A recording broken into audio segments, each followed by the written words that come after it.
Government degree college boys Pindi Bhattian में 23वें सालाना खेलों के मेले का इफ्तिताह असिस्टेंट कमिश्नर पिंडी भटिया एतजाज असलम मात, deputy director college Hafizabad Zahida Akseer और principal college professor Asad Saleem Sheikh ने गुब्बारे हवा में छोड़कर कर दिया। 23rd सालाना खेलों का प्लीज भरपूर तालियों से सदा करती है।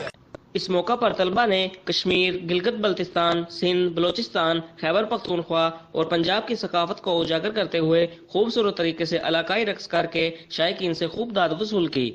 जबकि रस्सा कशी, 100 मीटर दौड़, बोरीबंद दौड़, 3 लेग दौड़ समेत मुतअद्दिद खेलों में तलबा ने बढ़ चढ़कर हिस्सा लिया। इस रंगारंग तकरीब से मुकर्ररीन ने खिताब करते हुए कहा कि आज खेलों जैसे मौका पर भी कॉलेज के बच्चों का नज़्मो ज़ब्त देखकर हम उस्ताज़ा की तारीफ किए बगैर नहीं रह सकते। उन्होंने मजीद कहा कि तलबा खेलों के साथ साथ तालीम पर भी तवज्जो दें, क्योंकि तालीम के बगैर कोई कौम भी तरक्की नहीं कर सकती। तकरीब के आखिर में प्रिंसिपल अदारा प्रोफेसर असद सलीम शेख ने तशरीफ लाने वाले मेहमानों का शुक्रिया अदा किया। हम लाते हैं टॉप न्यूज, आपके फेवरेट टॉक शोज और अनलिमिटेड एंटरटेनमेंट सिर्फ YouTube पर। अगर आपने अभी तक हमारा चैनल सब्सक्राइब नहीं किया तो अभी सब्सक्राइब करें और बेल आइकॉन को क्लिक करके हमारी लेटेस्ट वीडियोस के बारे में अपडेट जानें।